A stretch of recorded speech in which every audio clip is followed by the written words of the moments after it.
Good morning, Wahoo Nation. Grab your championship mug of coffee and join me and Val Prochaska. Of course, I'm Seattle Who. For we're going to take a look at the Georgia Tech game, and then we're going to break down the North Carolina Tar Heels, who will be at full strength today, according to Coach Roy Williams, because we all know at the University of North Carolina, men's basketball and football being at full strength for all important games is number one priority. Well, they don't call it UNC cheat for nothing. That's right. But anyway, so we are here. We had a very good game on Wednesday night against Georgia Tech. It was a game that Val, you and I talked about, and we were both concerned about. Of course, after the thriller and the JPJ, going down there, I was really concerned about this game, and I had a couple thoughts about it. So, Val, you got to watch it, right? Oh yeah. What did you think? Well, I mean, it was fun. It's obviously exposed our weakness. Is that we don't get a ton of production, out of the 1 and 2 slots. And so, while earlier the Bennett always said, what makes this team great is the shooting from 3, 4, and 5. That can be defended. And so I think what we're going to see is Passner laid out the book for defending UVA, which is going to be, run Hauser and Beekman off the line, off the 3-point line, and just dare, Murphy. Beekman and I meant to say Murphy. You're going to dare, Murphy, Clark, and Beekman to shoot from there. And in the first half, Clark was 0 for 3, 0 for 4, and they all looked bad. And Beekman still playing very much within himself, and we were down. And then in the second half, Clark caught fire, and that was what led us to the win. So. Yeah, but we're going to see a lot more of this, I think. I thought Clark was just a little off in the first half. He's been a little off all season. I guess he had one bad shot. The other ones, were catching rim. Most of his shots this season have caught rim at least, and that's a guy who's just a little bit off. But you talk about the weaknesses, and I thought that game it really did bring our three main weaknesses to the fore. One is backcourt ball handling and playmaking. We still, we make bad decisions under pressure in the backcourt. And, other than Kihei and Reese, none of our guards can really handle the ball very well. And then, other than Kihei, really nobody in the backcourt makes plays. Reese does now and then, but he's still a freshman. Like you said, he's still playing within himself, which means that he's, being kind of tentative, and all the plays that Beekman makes are in the open court in transition, and he's good at that. But you get down into a half court offense, and he's just passing the ball on the outside. Very rarely makes an entry pass. He's got a very quick first step, but he never gets into the lane on when the ball's set.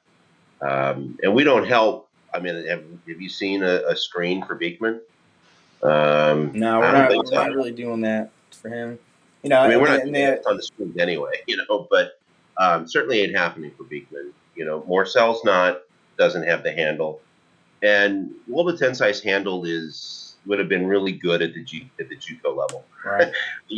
Part of me wants to really gone back and enjoy. I mean, he must have been a lot of fun to watch, but he is just a step slow. I mean, he's got, I think, point guard instincts, but doesn't have, an ACC caliber handle either. And we've already talked about Murphy's lack of handles. So there's not a ton of people who can penetrate and do anything. Yeah, we're not good at getting to the rim as a team, off the dribble drive, which is something that's going to hurt us in the NCAA tournament, especially at the wing positions. Kihei, his size is always an issue with getting to the rim. And Casey and Thomas, they can't do it. Trey Murphy can't do it except on the straight line baseline drive. And then the third weakness that it was kind of not as obvious, but as the front court defense is still an issue, which is kind of funny when Jay was so sensational on defense. but he's a good post defender against guys who aren't a big threat to step out and shoot the three or drive it off of a closeout. But most of his great defensive plays are saving someone's ass when we've gotten beat, and he's erasing mistakes. So I thought we were very lucky to be in that game at halftime. Georgia Tech had a fantastic plan. They executed it very well. Our offense was very confused in the first half, and the only thing that kept us in that game was that Georgia Tech was cold. If they had shot the ball in the first half the way that they did in Charlottesville, we would have been down 20 at halftime. Easy. But it was one of those things where it was about as bad as it could get for us, and we were still only down by 6. Mm-hmm. So I actually felt okay at halftime, just because I knew that we had just played the suckiest half ever. I mean, we had 20 points at halftime. Murphy had 13 of those. Mm-hmm. So everybody else contributed 7 points. Yeah. We got 4 players contributing 7 points, and we're still only 6 out. Mm-hmm. So we knew that they were going to get hotter, and that was purely because Georgia Tech was missing their shots. Sure. And most times, like when we play a team, usually after the game, the coach will say, or people will say, "Yeah, we had some good looks, we just missed them." And I'm sitting there thinking, well, I didn't really see very many good looks, maybe 1 or 2. I saw a lot of, things that were decent shots, but there was defensive pressure or some kind of pressure on there. But Georgia Tech, there were so many shots where I'm sitting there watching, and when the shot leaves the guy's hand, I'm like, oh, that's 3. Oh, that's 3. Oh, that's 3. Clank off the rim, clank off the rim. They were getting really good looks. They were executing against our defense. They were using good action to get guys open looks. They just weren't hitting them. And it was very fortunate because, Pastner, I thought his game plan, he completely took Hauser and Huff out of the game, especially in the first half. Putting Alvarado on Hauser, like in the first game, that happened a few times, and it was the result of switching on screens. And sure, I mean, he was on him a dozen times. You sure it was happenstance. It was from switching screens.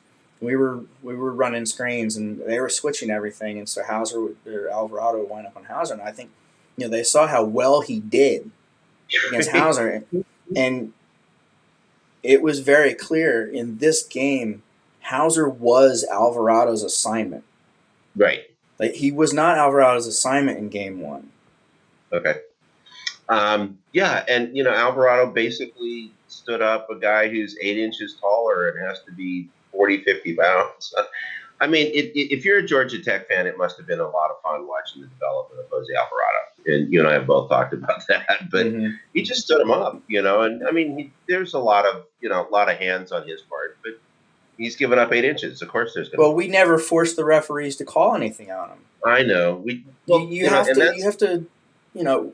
We simply didn't throw the ball in there, and the other 2 things that they did that we never exploited. One, they were fronting Jay Huff, so they fronted Jay Huff, and they put Alvarado on Hauser, and they went under screens on the ball screens, and by doing that, they took away our ability to use those guys unless we did certain things, unless we adjusted to those. So they were on the ball screens. They were saying, Kihei, shoot the ball. And in the first half, he was hesitant to do that. And, Murphy told him at halftime to shoot, and Tony told him at halftime to shoot. That kind of confidence, that was good.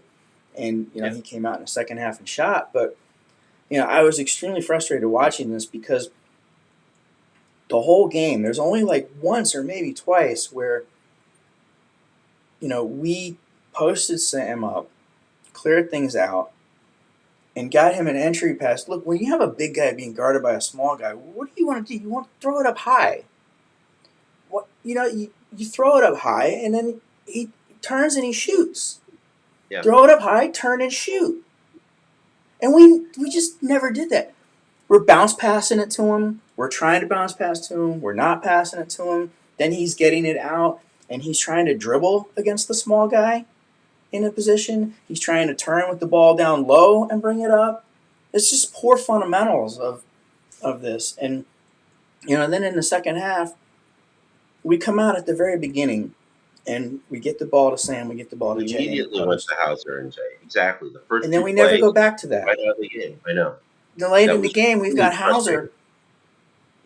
We did something different. We get him in motion. We did something different to try to get him open. We start running blocker mover, and Hauser's a mover. So we're running him off screens. Well, what we've now done is we've taken a four-man who's being guarded by a guard and turned him into a perimeter player. He's trying to beat a guard out by the three-point line and with running and dribbling out on the perimeter. I mean, you're playing to the strength of your defender. And then the other thing that I thought we never adjusted to, when a team is fronting your postman with a smaller guy, what's your answer to that? We'll go over the top. Go over the top. Okay, we couldn't go over the top because of the weak side help. What's your answer to that? You clear out the weak side. You bring everybody else up high.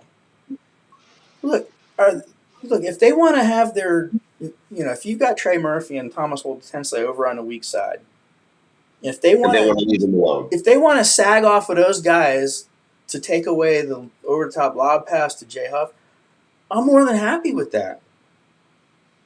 You're going to sag off of a 50% 3-point shooter, and you're going to sag off of a guy who's hit 7 out of 10 in an ACC game before. Yeah. And 4 out of 6 in 2 of the last 4 games, Right. Yeah. We never did that. And then we had, I think Jordan Usher was guarding Kihei. Again, what do you do there? That's where your 5-out is a great option. Get the ball to Kihei, you clear out, give him space, and let him go to the rim. Right. And we, like last year, we would see that. We didn't see it. I thought. I think for me is I really don't know what our offensive identity is. We play this triangle middle thing, and I can't really describe how it is that we're playing it vis-a-vis what it's supposed to be. But at any given time, very few people are moving. So you can have Sam and Jay stationed there, but the wings are standing.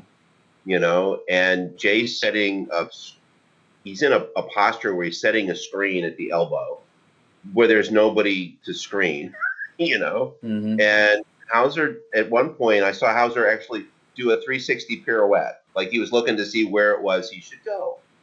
And this just strikes me as a very stagnant offense. Yeah, we And were confused. And we've look, got the shoot. I think the 3-man inside motion is great for guys in that, guys like Casey and Murphy and Waldo, they're really best when they're just standing out there on the wing and then shooting when they get the ball, or if the guys close out, driving against the closeout into space. And, I mean, that's what they're best at. And so you get those guys where it's simpler for them. Casey needs it simple. He just needs it simple.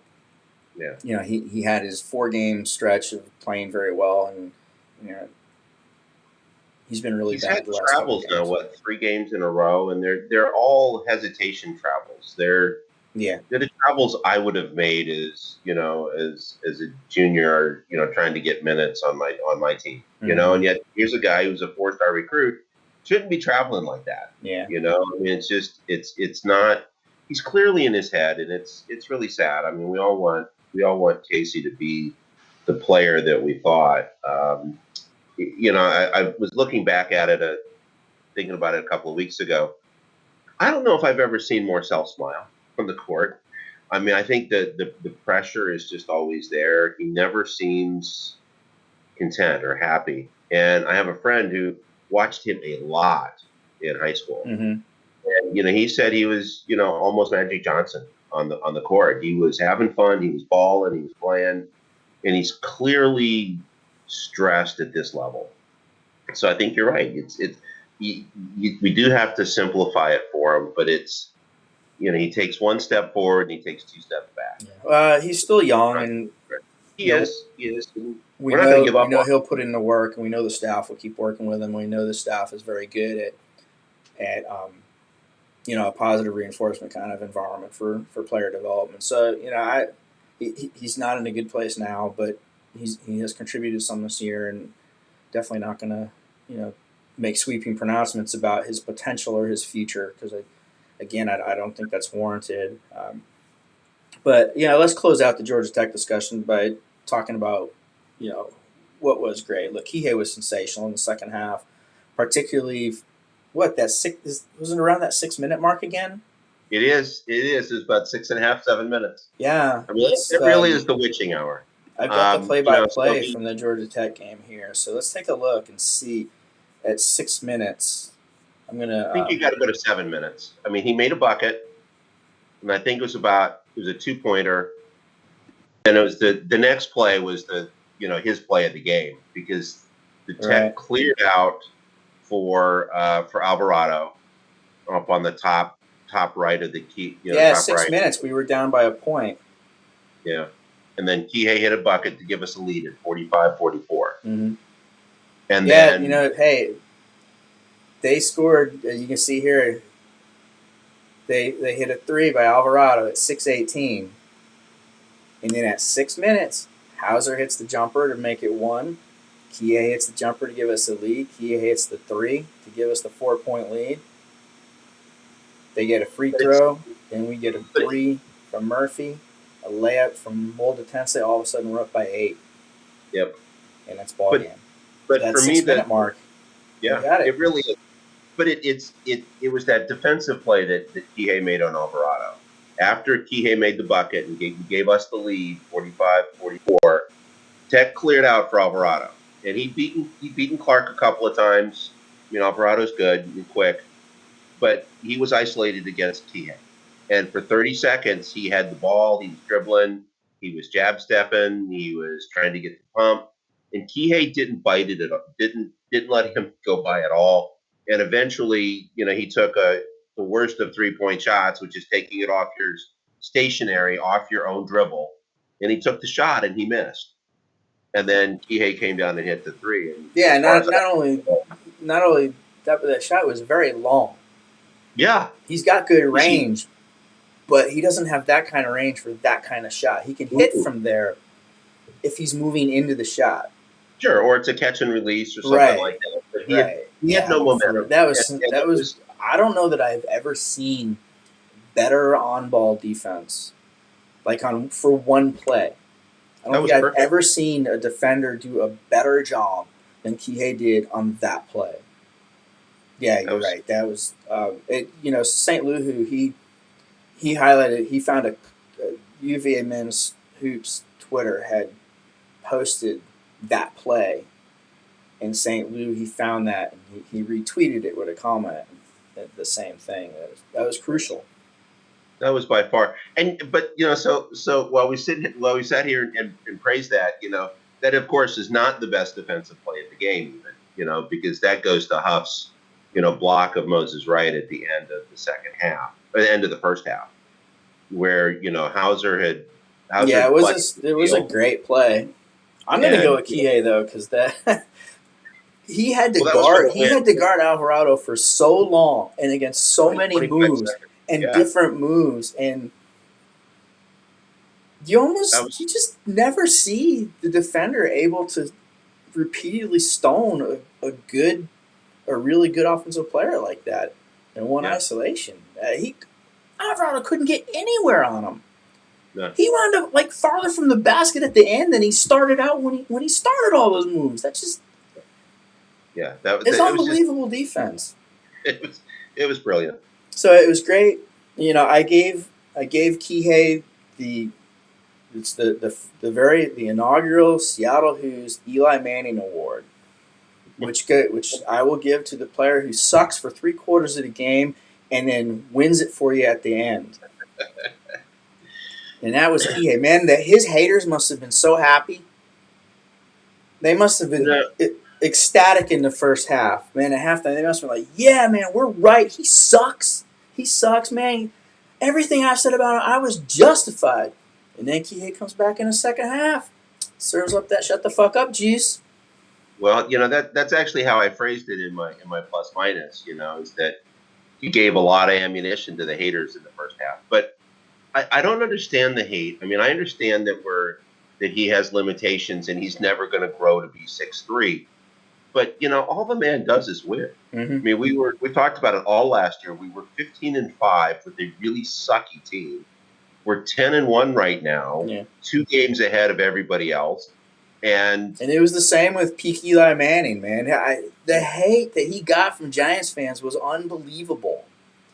And they would jump on every interception, every missed pass, every mistake. And Eli would make a lot of them, He has so many games where he sucked for 3.5 quarters, but then, the defense would keep him close, and we would just need one drive in the end of the game, and boop, boop, boop, boop, boop, he'd take him right down the field for the winning score. And, he might suck for a season and then play a sensational Super Bowl.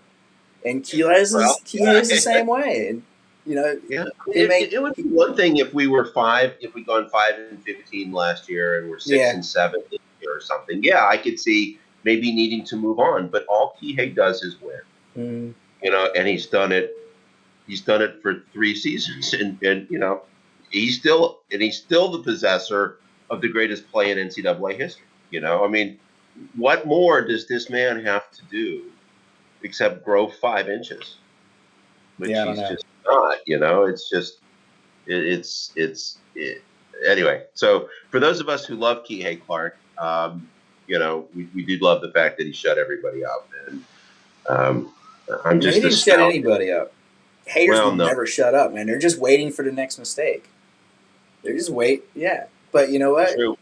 It just makes it sweeter for the rest of us because it's like, I don't know. No. Yeah, but he was sensational at the end. Jay was outstanding on defense. Moses Wright had a bad game, and that's mostly because of Jay. Yeah, 8 points, Sam two was, turnovers. The announcers were saying that Moses Wright had 20 turnovers in his career. yeah, In his freaking career, yeah. and he Sam had was great on the two. boards, Yeah, defensive boards, and he did a good job on defense. Also, he had a tough cover because I think he had Jordan Usher most of the time. He had him a yeah, lot, and Usher got his Usher.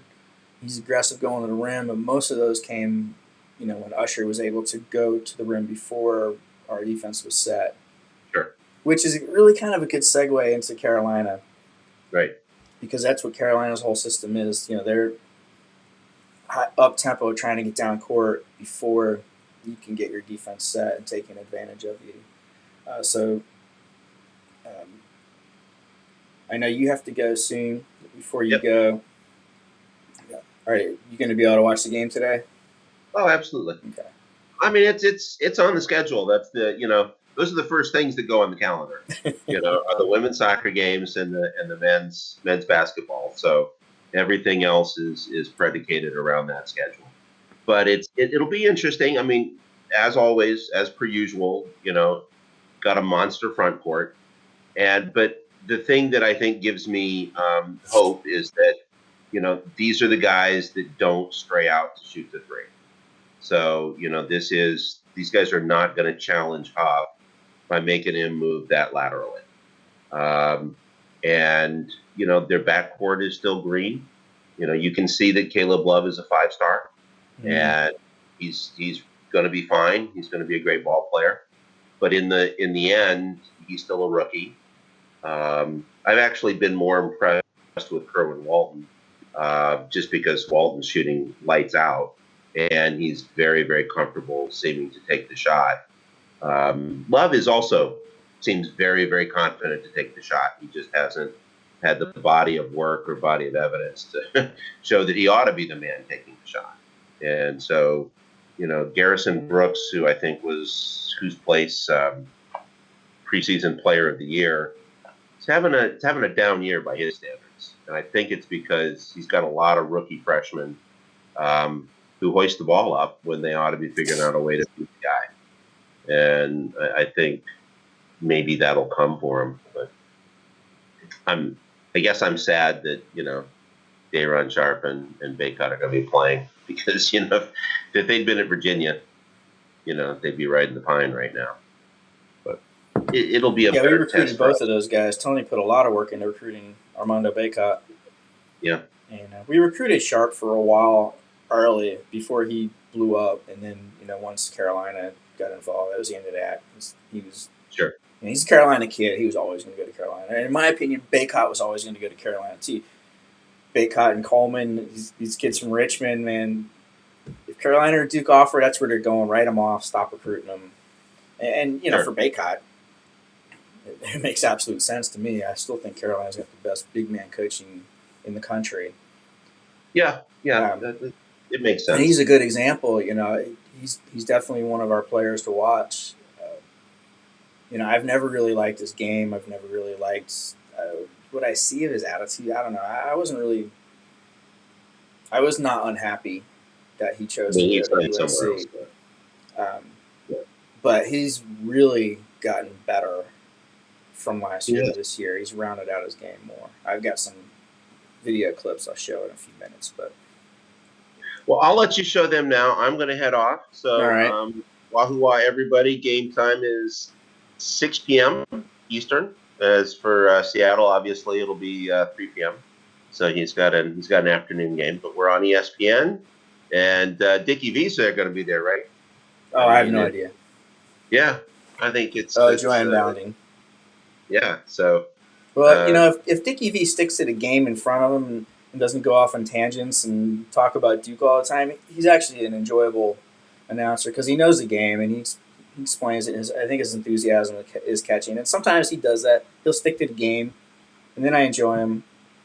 But other times, oh God, shut up. well, I turn the sound off for probably always on football, a lot of soccer, and anytime I'm not watching UVA basketball, I typically turn off the announcers too.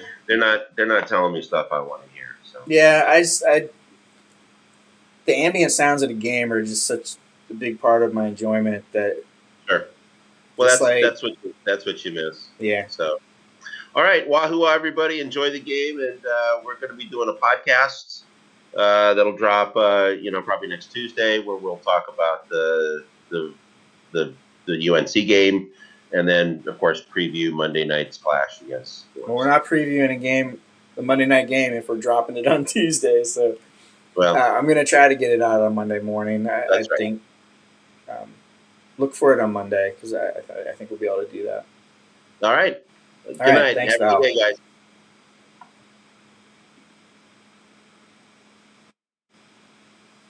All right. Well, let's see. So I'm having to deal with my computer. All right. So the computer didn't handle Val leaving very gracefully. Excuse me, everybody. I'm trying to get Skype to stop demanding to use the keychain, whatever the hell that means. All right. Now it's just you guys and me. So let's talk about UNC. We always like to start the look at the opponent with taking a look at their scheme and then their players to watch. And then we kind of get into how the two teams can hurt each other. UNC, Roy Williams plays the Dean Smith scheme. He's a system coach. He's always been a system coach, and the main hallmark, the two hallmarks of their system are up tempo and offensive rebounds. They are this year, as always, one of the best teams in the nation on offensive rebounds, and they will run off of made baskets. They will run off of rebounds. They'll run off of anything. And their big men run. Their big men are frequently the first man down the court. And so they put a lot of pressure on you to get back, but not only to get back, but to get organized and get good matchups and get your defensive shape. Because if you're not alert and you're not getting the right matchups, then they're either going to get to the rim with the first action or they're going to go into what they call their secondary break. And that is where everything is still in flux, but they have a big man run to the rim, they have a trail big man, and they have actions that they run. to take advantage of a defense that might be back, but that is not set. Um,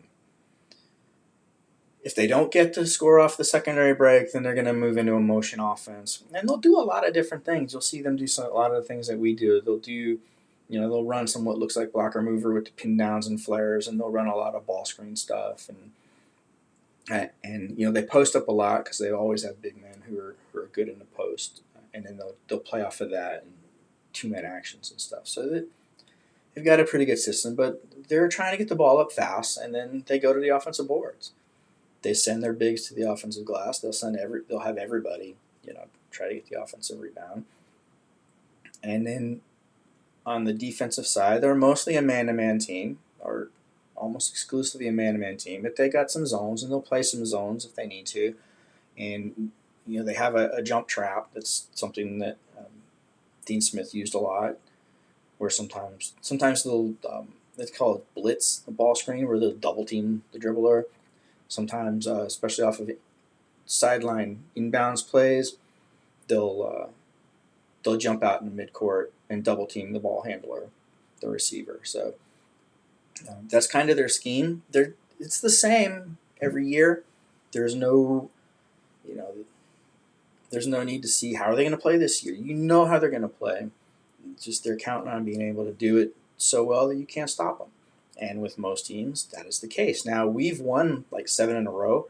Tony, since the talent equalized a little bit, has had great success against Carolina because his system is designed to beat that kind of team. We get back, we get organized. Our transition defense is one of our first priorities.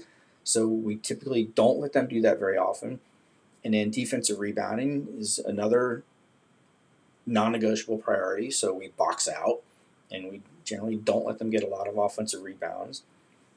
Although I was looking at that for a story, and they've had some really good offensive rebounding games against us, but we've tended to actually win those games. They've had good offensive rebounding games, but whatever. But anyway, and then so we force them to beat us in the half court, and we force them to execute, and then they can get a little inattentive defensively. And we take advantage of that. So there are some players to watch. Garrison Brooks is their senior and is the preseason player of the year in the ACC. But really, the big men that are going to kill you are Armando Bacot, and Day'Ron Sharp. Bacot is a sophomore. Sharp is a freshman who is not going to be a sophomore. And then they, with their post players, they don't really have power forwards. They don't really have wing forwards. They have posts and they have guards. And their guards are young, other than Leaky Black, who is a very good defender. He's a 6'8" guard who, plays the forward. And he's a very good defender. But on offense, he doesn't have much of a three-point shot. He's kind of a garbage man who, he can kill you with an occasional offensive rebound or junk play. That can have a big impact. But really, their main guards are going to be, they're all freshmen. They have 3, 4, and 5-star freshman guards who have had their struggles but are really coming on now. Caleb Love is a point guard, 5-star point guard that Tony recruited. And then R.J. Davis is a 4-star kind of combo guard. He plays mostly the point guard. And then Kerwin Walton is the guy that you don't want to lose track of. Let's take a look at Kerwin Walton. He's a 6'5" freshman guard, and you can see once he gets his eye on that rim, he's deadly. He's a deadly three-point shooter. But that's not all he can do. Get into the lane when he gets in there. He knows how to finish.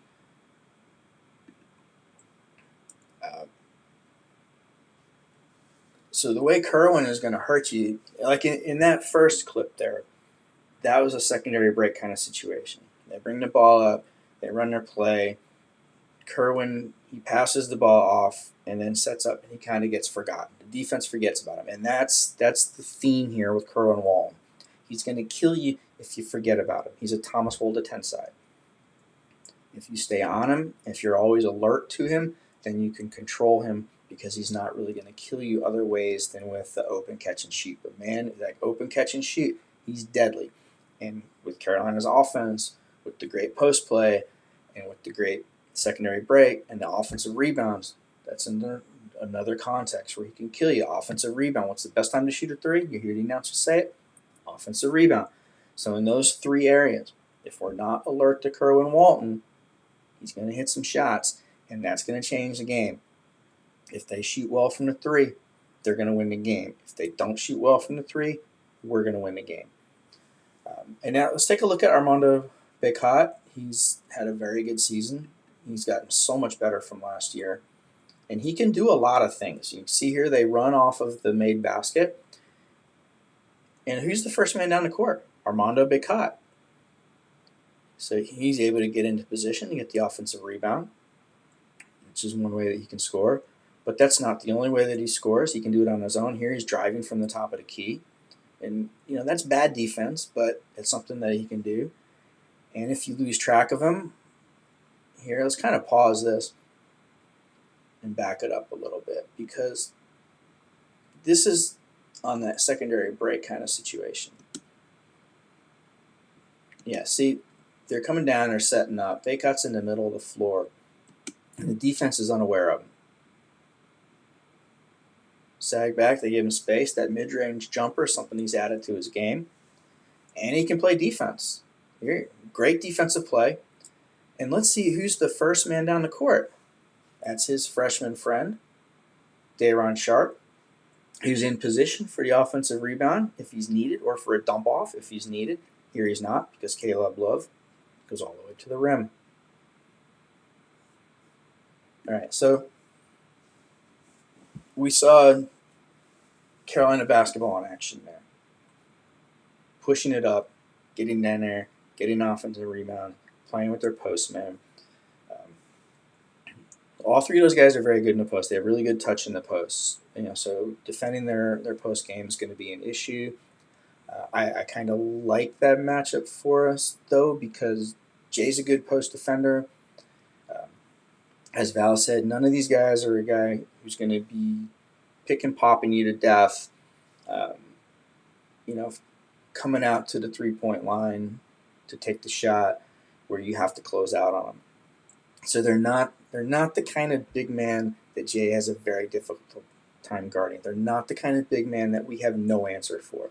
Sam's a pretty good post defender in his own right. He is going to be smaller and lighter than the guys that he's guarding in this one, which is kind of unusual. But he's pretty well suited for that. He's a good positional defender, and probably we're going to double the post when Sam's being posted up. I'm going to guess that will come with the other big and force them to beat us with the pass. So, we'll see how that plays out.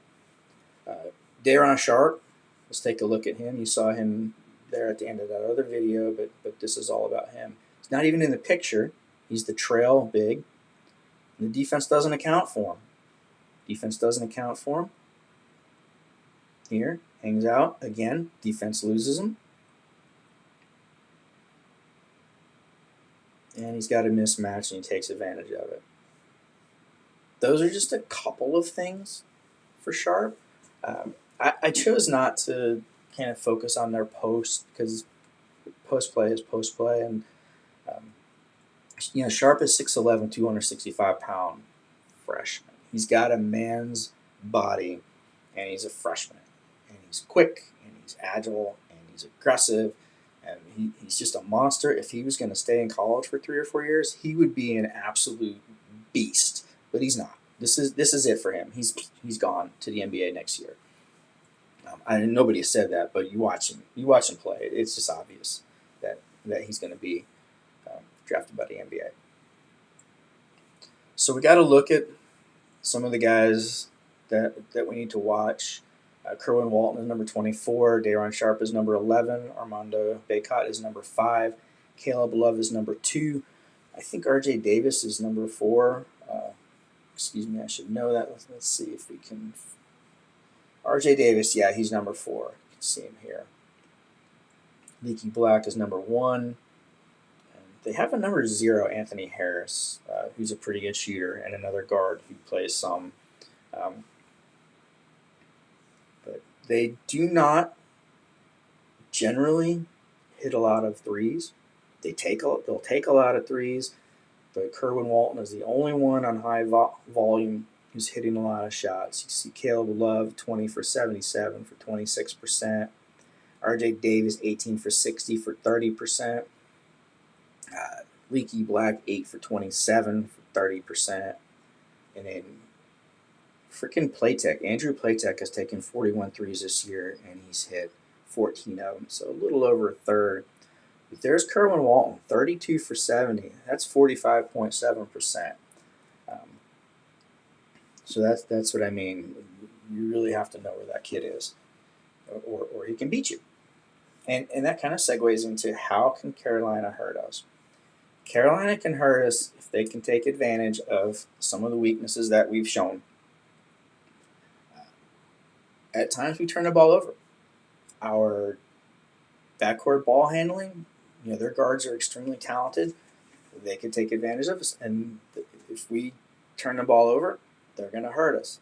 Our transition defense has not been up to Tony's normal standard this year.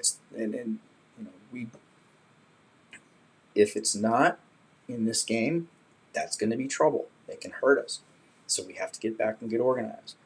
Sometimes we've not done well on our defensive boards. That was the subject of an article that I wrote. The better offensive rebounding teams that we've played have outperformed their season averages against us. Now, we're not giving up a lot of second chance points there. So if they don't get the second chance points, then how much does it really hurt you? But again, that's how they can hurt us. Their defense is better than normal this year. As a matter of fact, their defense is better than their offense. They are statistically better on defense than they are on offense this year. They're getting a lot of turnovers. They control their defensive boards, and they're not giving up a high percentage of 2-point shots. You can hit threes on them. That's going to be their challenge. They're going to have to do something about our 3-point shooting, which could open things up for us in the paint. So if they can get out and run, if we're inattentive, if we're turning the ball over,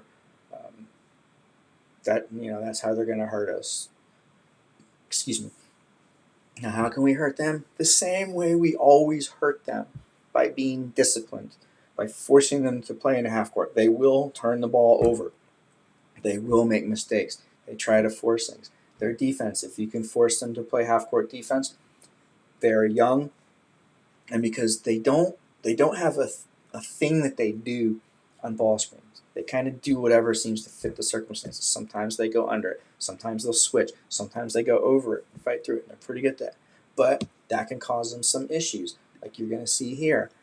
Because they don't really know how to defend the screen, watch what they do. All right?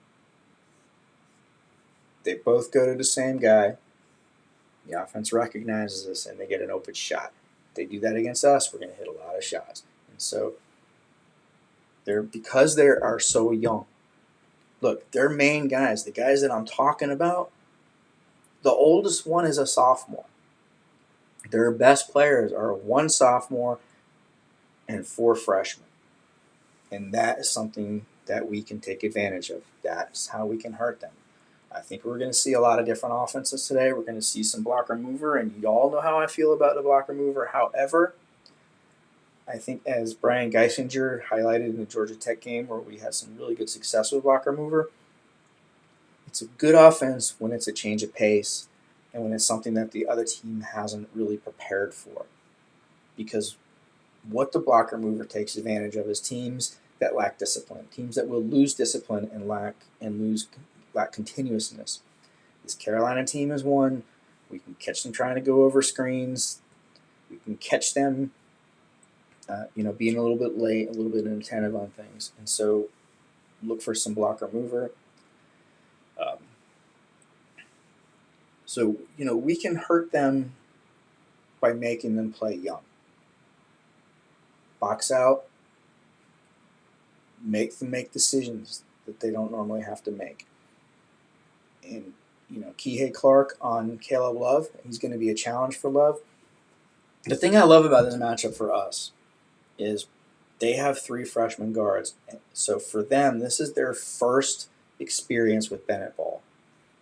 Players, particularly guards, typically do not fare well in their first experience with Bennett ball. Typically. It's once they've played against it for a year or two, they know what to expect more. It's less of a shock for them, and so they might do better. So I feel better about this game than I have felt about the last 2, Pitt and Georgia Tech. Both of those I thought were teams of the type that would give us a lot of trouble. Carolina, not as much. Their defense can cause us trouble. They're playing better defense this year than normally they play it, with a lot of aggressiveness, a lot of energy. They seem to like it. Some Carolina teams don't seem to like defense. This one seems to like it. They'll block shots at the rim. They control their boards. They'll get out. They'll harass your guards with theirs. So if we're not sharp, we could turn the ball over a lot. But if we are sharp, then we should be able to take advantage of their youth. And that's what I think is going to be the difference. I think Kihei and Huff and Hauser, they're going to be the difference. Their experience is going to be what wins this game. It's going to be a great one. I'm looking forward to it. Carolina's been on the move. I think they're 1 game behind Virginia Tech. Let's take a look at Ken Palm's ACC page. I love doing this. I'll get that up for you guys. All right. So, excuse me.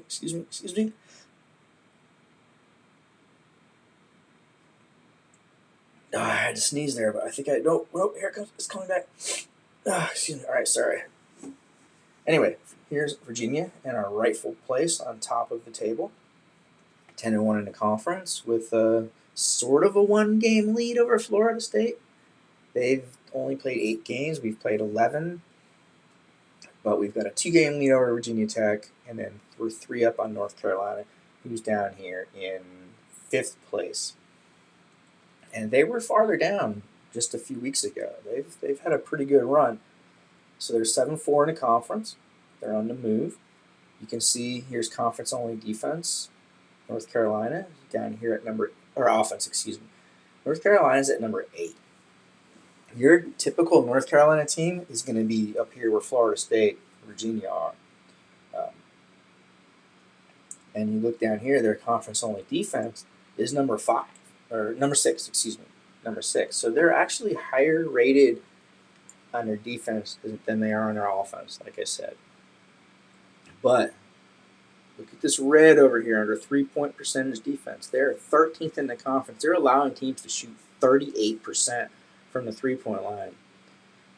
We're number 2 in offense in the conference. Just 0.1% behind Florida State. We're hitting 41% of our threes. So that's a red flag for Carolina.